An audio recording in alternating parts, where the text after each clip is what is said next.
Alors, bonjour, dans cette vidéo, on va passer en revue les différentes méthodes de raisonnement qui servent beaucoup en arithmétique.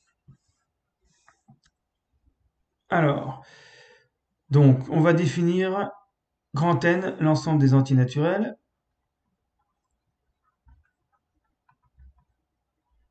parce que grand N peut se définir à partir de quelques axiomes. Alors, c'est pas ce qui nous intéresse, c'est les propriétés qu'on va en garder. Alors, première façon de définir, alors, il y en a plus de deux, mais au moins deux. Première façon de définir, toute partie non vide de grand N admet un plus petit élément. Grand N n'admet pas de plus grand élément. Toute partie majorée non vide de grand N admet un plus grand élément. Donc ces trois propriétés suffisent pour définir grand N, l'addition sur grand N, la multiplication sur grand N et un ordre sur grand N. Une relation d'ordre plus petit que sur grand N. Alors, on a aussi l'axiomatique de Peano qui est équivalente à la précédente.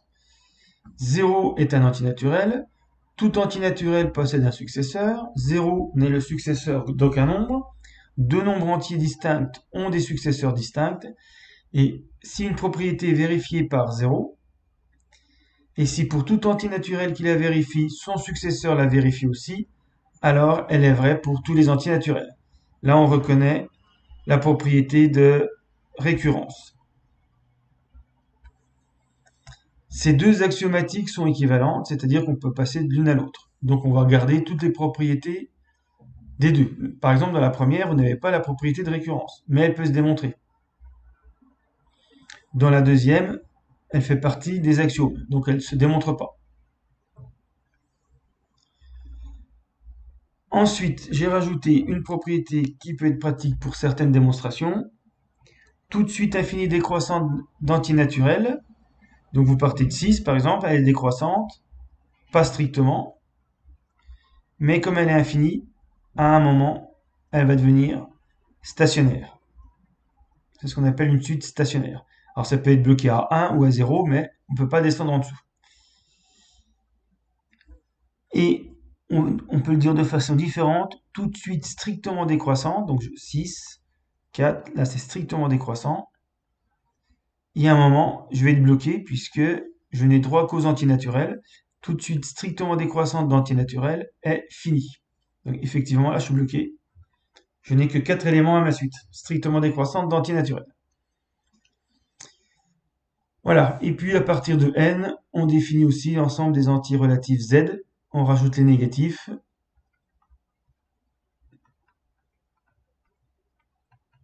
Qui contiennent, bien sûr, les entiers naturels.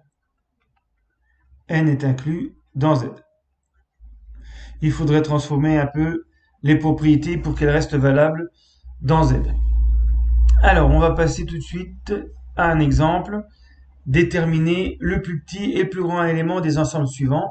Donc vous pouvez faire pause et essayer de répondre. Et puis je vous donne la correction. Alors l'ensemble des nombres pairs.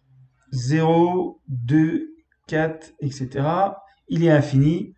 Il a un plus petit élément qui est 0. Pas de plus grand élément. Les diviseurs positifs de 8. 1, 2, 4, 8. Un plus petit élément.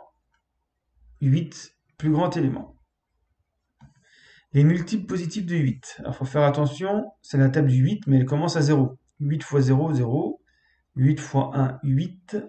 8 fois 2, 16, etc. Donc, 0, 8, 16, 24, si je continue. Donc, pas de plus grand élément. C'est infini, c'est pas majoré. Par contre, 0, plus petit élément. Voilà. Et les nombres premiers, le premier des nombres premiers, c'est 2. 3, 5, c'est tous les entiers qui admettent deux diviseurs exactement. Donc 1, qui n'admet qu'un diviseur positif 1 lui-même, n'est pas considéré comme un nombre premier. Donc le plus petit des nombres premiers, le plus petit élément, c'est 2. Le plus grand élément, il n'y en a pas. Voilà, donc c'était des exemples pour situer la notion de plus petit élément. Alors maintenant, Premier type de démonstration. La démonstration par disjonction de cas. On veut montrer que pour tout entier n, n carré plus n est un entier pair. Alors, tout entier n, on va le découper en deux cas. Soit n est pair, soit n est impair. Donc, il faut arriver à découper la condition tout entier n, si n est un entier, alors n carré plus n est un entier pair, en plusieurs cas, mais qui recoupent tous les cas possibles. N pair, je rappelle que ça veut dire n égale 2k, k entier, donc je ne réécris pas à chaque fois k entier, et puis là, n impair, c'est seulement si n égale 2k plus 1, k entier. Et donc, je vais faire mes deux cas. Premier cas, si n est pair, n égale 2k, donc n carré plus n, c'est 4k au carré. Donc faites attention, 2k au carré, c'est 2k fois 2k, donc 4k au carré, plus 2k, et ça, je peux le factoriser par 2.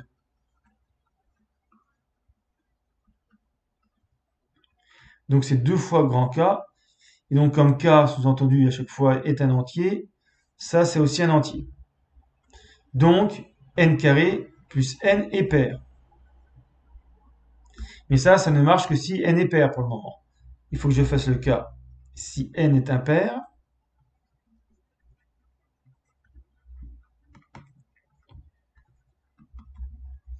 N égale 2k plus 1, k appartenant à z.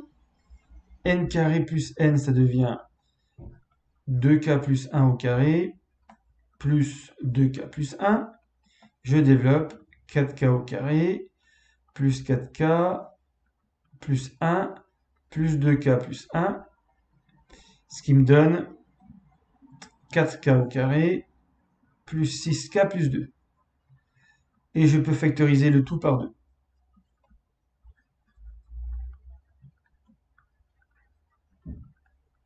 Avec un nombre ici grand K qui appartient à Z. Et donc là encore, n carré plus n est pair. Donc dans tous les cas de figure, n carré plus n est pair. Voilà ce qu'on appelle une démonstration par disjonction de K. Alors il n'y a pas forcément que 2 cas, il peut y en avoir 3, 4, 5, 6, autant qu'on veut, à condition que tous les cas regroupent le fait que on ait la première condition. N est un entier. Alors ensuite, démonstration par équivalence. Alors une équivalence, ça veut dire quoi? Si j'ai A, alors j'ai B. Et la réciproque est vraie. Si j'ai B, alors j'ai A. Et donc à chaque étape, il va falloir vérifier que on peut aller dans les deux sens. C'est ça une équivalence. Alors, la plupart des équations se résolvent par équivalence, mais il faut quand même faire attention. Là, je pars de x plus 1 au carré égale de x plus 5. Donc,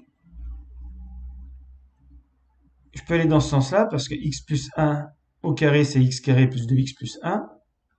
Mais je peux revenir aussi dans l'autre sens parce que x carré plus 2x plus 1, c'est x plus 1 au carré.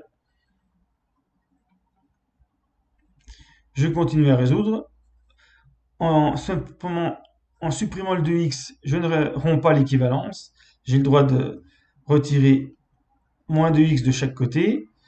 Il me reste x carré plus 1 égale 5 parce que je peux revenir en arrière et rajouter 2x. Et je retrouve l'équation d'avant.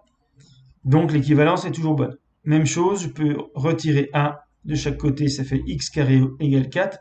Et je peux remonter, je peux aller dans les deux sens, en rajoutant 1 de chaque côté. Et là, pas se tromper, x carré égale 4. Si je veux l'équivalence, il faut que je dise x égale 2 ou x égale moins 2. Quand on raisonne par équivalence, les solutions de la première équation sont les mêmes que les solutions de la dernière. Donc pas de vérification à faire. On dit directement que les solutions sont moins 2 et 2. Voilà. Donc là, c'est le plus fréquent, mais parfois on ne peut pas résoudre par équivalence. On doit se contenter de résoudre par implication. Donc, par implication, là il me manque un trait de fréquence. Voilà, c'est racine carrée de 2x plus 5. Il faut résoudre x plus 1 égale racine carrée de 2x plus 5 par implication. Ça veut dire A inclus dans B. Un exemple, si x égale 2, ça entraîne x carré égale 4. Mais quand vous allez résoudre x carré égale 4, vous allez trouver 2 et moins 2. Donc souvent, même systématiquement, une implication, ça augmente, ça agrandit l'ensemble des solutions. X égale 2 au départ avait pour solution 2, et x carré égale 4 a pour solution 2 et moins 2. Plus généralement, quand vous avez une condition A qui entraîne une condition B, on peut donner ce genre de schéma. Alors, on fait comment pour supprimer le moins 2 ici, qui est en trop? Eh bien, on vérifie dans la première équation, ce qui permet de rétablir l'équivalence. Alors, ça donne quoi ici? X plus 1 égale racine de 2x plus 5. Je prends au carré et là, je détruis mon équivalence. Mais je suis obligé de le faire pour éliminer la racine carrée. Parce que si je veux revenir en arrière, il me manque x plus 1 égale moins racine de 2x plus 5. Je continue. Donc à partir du moment où j'ai brisé l'équivalence, c'est plus la peine de mettre équivalent, je mets que des impliqués. X carré plus 2x plus 1 égale 2x plus 5. Je ne refais pas tout le calcul. J'avais trouvé x égale 2 ou x égale moins 2. Et là, comme j'ai raisonné par implication, le risque, c'est d'avoir ajouté une solution en trop. Et donc, il faut vérifier. Alors, 2 plus 1 et racine de 2 fois 2 plus 5, est-ce que c'est égal? Là, ça fait 3. Là, ça fait racine de 9, ça fait 3. C'est égal. Donc, je peux garder x égale 2. Si je prends x égale moins 2 plus 1, je compare avec racine de 2 fois moins 2 plus 5. Là, j'ai moins 1. Là, j'ai racine de 1 qui vaut 1. C'est différent. Donc, je ne peux pas garder le x égale moins 2. Et donc, l'implication vous permet quand même de dire que les seules solutions possibles, ce sont 2 ou moins 2. Et la vérification vous permet de supprimer le moins 2. Il ne reste plus que S égale la solution 2. Donc, résoudre par implication, c'est pas très grave, mais pas oublier de vérifier les solutions trouvées. Alors maintenant, une démonstration par contraposé. Donc ça aussi, c'est un grand classique qui permet parfois de sortir de situations délicates. Alors soit n un antinaturel, montrer que si le carré de n est pair, donc si n carré est pair, ça entraîne que n est pair. Alors c'est quoi une contraposée? Vous avez une proposition directe. A entraîne B. Donc ça, je l'applique direct. La réciproque, c'est B implique A. La contraposée, c'est non B implique non A. Par exemple, x égale 2 entraîne x au carré égale 4. Ça, c'est vrai. Proposition directe. La réciproque, x carré égale 4 entraîne x égale 2. Ça, c'est faux. Parce que x peut être égal à moins 2. Donc, une réciproque n'est pas toujours vraie. La contraposée non B, c'est x carré différent de 4 entraîne x différent de 2. Et ça, c'est vrai. Parce que si x était égal à 2, on aurait x carré égale 4. Donc x carré différent de 4, vous savez déjà que x est différent de 2. Et donc, dès que la proposition directe est vraie, la contraposée est vraie. Et si la proposition directe est fausse, la contraposée est fausse. Elles vont ensemble, contrairement à la réciproque. Donc là, au lieu de démontrer n carré pair entraîne n pair, je vais démontrer la contraposée. N impair, c'est donc non B, implique non A, n carré impair.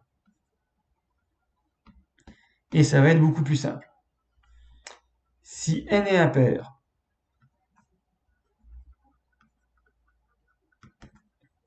n égale 2k plus 1 avec k entier. Donc n carré égale, je développe, 4k au carré plus 4k plus 1. Donc ça fait 2k plus 1 au carré. Et on développe avec a plus b au carré, comme d'habitude.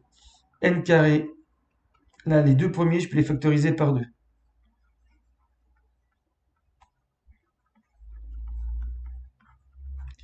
Et là j'obtiens un entier. Donc c'est de la forme 2 grand K plus 1. Ce qui prouve que n carré est impair. Donc si n est impair, n carré est impair. Par contraposé, n carré pair entraîne n pair. Voilà, parce que si n était impair ici, eh bien, d'après ce que j'ai montré, n carré serait impair. On ne pourrait pas avoir à la fois n carré pair et n carré impair. C'est ça le principe de la contraposée. Alors maintenant, invalider une proposition à l'aide d'un contre-exemple. Alors c'est souvent des propositions du type pour tout élément, vous avez une propriété P. Donc il suffit d'en trouver un qui ne vérifie pas la propriété P pour invalider la proposition. Alors là, par exemple, pour tout antinaturel n, n carré plus n plus 41 est un nombre premier. Alors on s'aperçoit que c'est vrai longtemps. N égale 0, ça fait 0 au carré plus 0 plus 41 égale 41. N égale 1, ça fait 1 au carré plus 1 plus 41, ça fait 43. 41, 43 sont des nombres premiers. Pour n égale 2, 2 au carré plus 2 plus 41, ça fait 6, c'est 41, 47. Et on pourrait aller très très loin. Vous pourrez vous apercevoir que ça fait beaucoup de nombres premiers. Alors, est-ce que c'est vrai tout le temps? Donc il suffit de trouver un seul contre-exemple pour que toute la propriété soit fausse. Eh bien en fait, on va prendre n égale 40, ou 41 ça marcherait. Ça fait 41 au carré, 40 au carré justement, plus 40, plus 41. Je factorise par 40, si je ne veux pas prendre la calculatrice, ça fait 40 plus 1, en factorisant les deux premiers, plus 41, fois, ça fait 40 fois 41, plus 1 fois 41. Je peux encore factoriser par 41, 40 plus 1 fois 41. Alors, si vous voulez pas vous embêter avec ça, vous calculez 41 au carré plus 41 plus 41. Mais là, je vois tout de suite, en laissant comme ça, que ça n'est pas un nombre premier, puisqu'il est divisible par 41.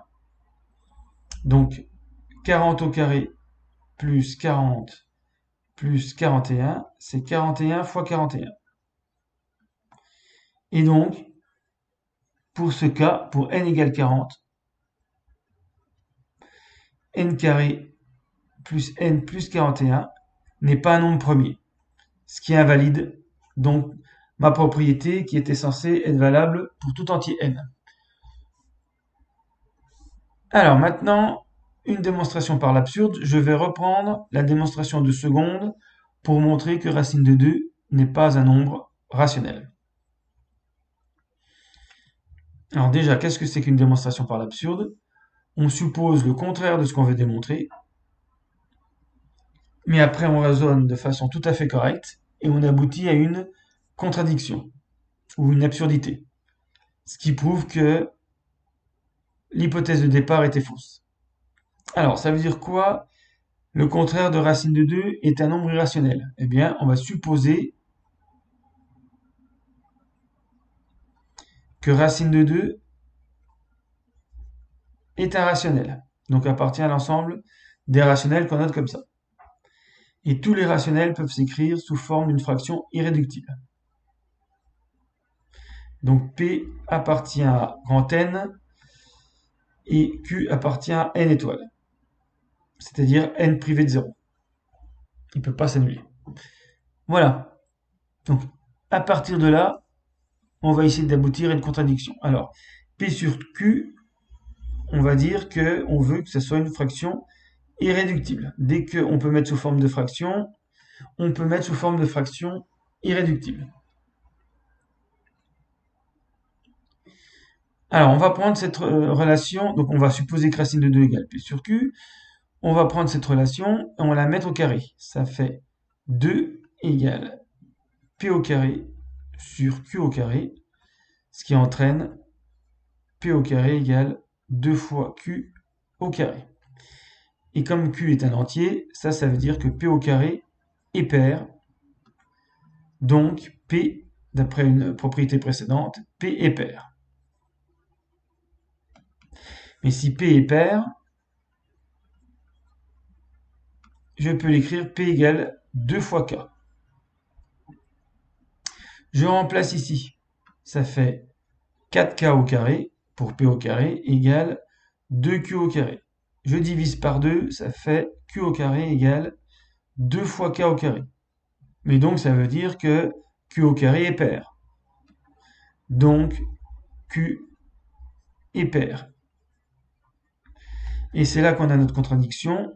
On obtient P et Q pair alors qu'on avait mis racine de 2 sous forme de fraction irréductible. Ce qui était possible puisqu'on avait supposé que racine de 2 était irrationnelle. Donc cette contradiction fait que, comme tout le raisonnement est correct, c'est la supposition qui est incorrecte. Et donc on a supposé que racine de 2 était irrationnelle. Comme c'est incorrect, ça veut dire que racine de 2 n'est pas un nombre rationnel. Donc voilà ce qu'on appelle une démonstration par l'absurde. Ensuite, la propriété de récurrence. Donc je vais redémontrer que n carré plus n est pair. Je l'avais démontré par disjonction de k. Là, je vais le faire par récurrence. Donc quand vous faites une récurrence, vous posez clairement la propriété qui dépend de n. Là, c'est n carré plus n est pair.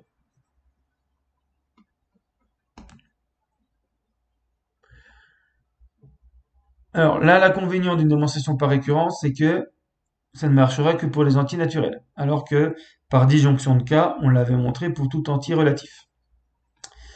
Alors, il faut un point de départ. Donc c'est souvent 0. J'ai écrit la propriété au rang 0. Ça fait 0 au carré plus 0 est pair. Est-ce que ça c'est vrai? Oui, puisque 0 au carré plus 0, ça fait 0. Donc ça c'est vrai. Maintenant, je vais montrer l'hérédité. C'est-à-dire si Pn est vrai, alors Pn plus 1 est vrai. Donc supposons Pn vrai pour un entier n. Donc plus grand que 0 puisque j'ai commencé l'initialisation à 0. Donc je suppose que n carré plus n est pair. Je veux montrer que ça entraîne que la propriété est vraie au rang n plus 1. Donc je vais calculer n plus 1 au carré plus n plus 1. Ça c'est ma propriété au rang n plus 1. Au rang n plus 1, Pn plus 1, ça donne n plus 1 au carré plus n plus 1 est pair. Donc là, je ne suppose pas que c'est vrai pour tout entier n, je suppose que pour un entier n donné, P de n est vrai. Alors, n plus 1 au carré plus n plus 1, ça me donne n carré plus 2n plus 1 plus n plus 1. Je vais regrouper, pour utiliser n carré plus n pair, je vais regrouper n carré et n plus 2n plus 2. Alors, j'ai supposé que n carré plus n était pair. Donc là, j'ai 2k. Et puis là, j'ai 2n plus 2. Et je peux factoriser le tout par 2. 2 fois k plus n plus 1. Et donc ça, 2 fois grand K, c'est pair. Donc, je viens de montrer que ce terme-là, n plus 1 au carré plus n plus 1 est pair. Donc, si P de n est pair, ça entraîne que, si P de n est vrai, ça entraîne que P de n plus 1, la propriété au rang n plus 1, est vraie. C'est ça le principe de récurrence. Comme P0 est vrai, en itérant une première fois cette propriété, en utilisant plutôt une première fois cette propriété, j'en déduis que P de 1 est vrai. Puisque si c'est vrai au rang n, c'est vrai au rang n plus 1. Comme P0 est vrai, P de 1 est vrai. Mais maintenant que P de 1 est vrai, en recommençant à utiliser cette propriété d'hérédité, j'en déduis que P de 2 est vrai. Voilà, l'hérédité me permet de systématiser le passage du rang au rang suivant. Donc P de 2 est vrai, donc P de 3 est vrai. Il n'y a aucune raison que je m'arrête. La propriété va être vraie pour tout entier n. C'est ça le principe de récurrence, la propriété de récurrence. Alors maintenant, on va voir une propriété qui n'est pas très fréquente, mais qui permet de répondre à certains types de problèmes. C'est le théorème des tiroirs de Dirichlet. Si on met k plus un objet dans k tiroirs, alors l'un des tiroirs au moins contiendra au moins 2 objets. Par exemple, si vous avez 4 tiroirs et 5 objets. Je vais essayer d'en mettre un dans chaque tiroir, mais à partir d'un moment, je vais être coincé. Le cinquième, je vais être obligé de le mettre dans l'un des tiroirs. Donc, par exemple, là, si on met 5 objets dans 4 tiroirs, l'un des tiroirs au moins, celui-là par exemple, contiendra au moins 2 objets. Alors, on va utiliser cette propriété pour démontrer, enfin pour répondre au problème suivant. Peut-on placer 5 points à coordonnées entières dans un repère de telle façon qu'aucun des 10 milieux des 2 points parmi les 5 n'ait des coordonnées entières? Voilà, vous avez 5 points. Je vais le faire avec 3 déjà. Si j'ai 3 points. Donc je vais faire le milieu. Donc j'ai un premier milieu, un deuxième milieu, un troisième milieu. Donc là, mon premier milieu, le deuxième, le troisième. Donc là, je suis parti de points qui étaient à coordonnées entières, ils sont sur du quadrillage, les sommets du quadrillage. C'est ça que ça veut dire. Si je mets un repère ici, ça veut dire que les coordonnées des points rouges sont entières. Est-ce que c'est le cas pour mes milieux? Celui-là, ses coordonnées x et y ne sont pas entières. Celui-là non plus. Par contre, celui-là, ses 2 coordonnées sont entières, puisqu'il est sur un nœud du quadrillage. Alors, est-ce que je peux placer 5 points à coordonnées entières dans un repère de telle façon que les 10 milieux ne soient pas à coordonnées entières? Je voudrais n'avoir que les cas qui sont ici. Et pas avoir ce cas ici. Donc il faudrait que je déplace le point, par exemple ici, mais en m'arrangeant pour que ça reste, tous les milieux restent à coordonnées non entières. Alors en fait, on va voir que c'est pas possible parce que nos 4 tiroirs, ça va être, vous avez vos 5 points. Voilà, j'ai 5 points. Donc dans ce repère, ils ont pour coordonnées x, y. X peut être pair ou impair. Et je n'ai que 4 configurations possibles pour un point. Soit son x est pair et son y est pair, soit son x est impair et son y est pair. Ensuite, x peut être impair et y impair. Et dernier cas de figure, x pair et y impair. Voilà, j'ai fait tous les cas pour un point. Si je prends un point au hasard sur à coordonnées entières, il fait partie de l'un de ces 4 tiroirs. Mais comme j'ai 5 points, l'un des tiroirs va contenir 2 points. Alors, je vais faire le cas par exemple où mes 2 points ont un x impair et un y pair. Donc j'ai 2 points A et B parmi mes 5, A, B, C, D, E. Et je vais dire par exemple que c'est A et B qui ont pour abscisse x un nombre entier impair et pour ordonnée y un nombre entier pair. Quand je calcule le milieu de ces 2 points, la formule bien connue, XA plus XB sur 2, YA plus YB sur 2. Alors, comme X A et XB sont tous les deux impairs, quand vous ajoutez deux nombres impairs, on ne va pas le démontrer, ça sera un peu long, vous ajoutez deux nombres impairs, vous divisez, ça devient un nombre pair. Donc quand vous divisez par 2, vous obtenez un entier. Donc XK, c'est un entier. Même chose, YA, YB sont pairs tous les deux. Quand on ajoute deux nombres pairs, ça reste pair. On divise par 2, ça reste un entier. Conclusion, K, le milieu de AB, a ses coordonnées entières.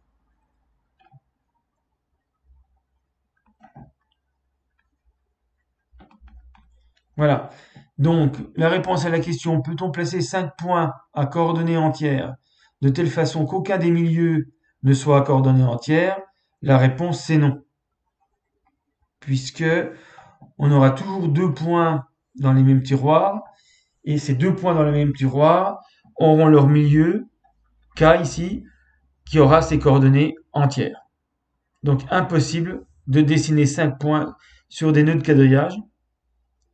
Ici,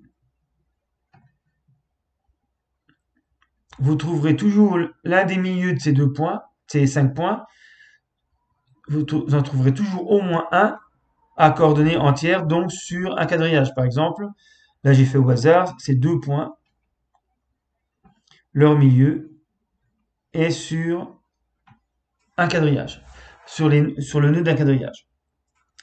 Et vous pouvez changer comme vous voulez vos points, vous en aurez toujours un dans ce cas-là. Donc c'était une application du théorème des tiroirs de Dirichlet. Alors, un exercice pour terminer. Vous avez un jeu de cartes un peu spécial. Il respecte cette règle. Si la lettre, donc il y a deux faces, une face pour les lettres, une face pour les nombres. Si la lettre est une voyelle, de l'autre côté, vous avez un nombre pair. Donc on a tiré 4 cartes du jeu. Quelle carte il faut retourner pour être sûr que la règle précédente soit vraie? Donc je vous laisse réfléchir et je vous donne la correction. Donc là, la règle, c'est pas une règle d'équivalence, c'est si, on va dire, le recto est une voyelle, alors le verso est pair. Donc ça, c'est la règle. Mais on a vu que du coup, la contraposée est vraie. Donc je peux aussi dire que si le verso est impair, alors le recto est une consonne.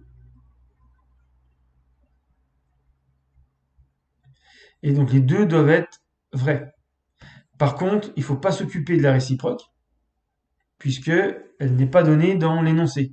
La réciproque, c'est si le verso est pair,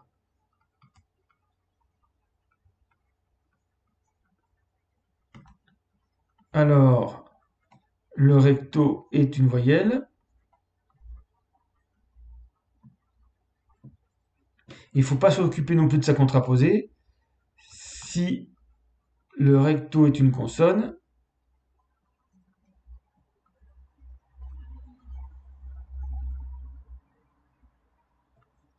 alors le verso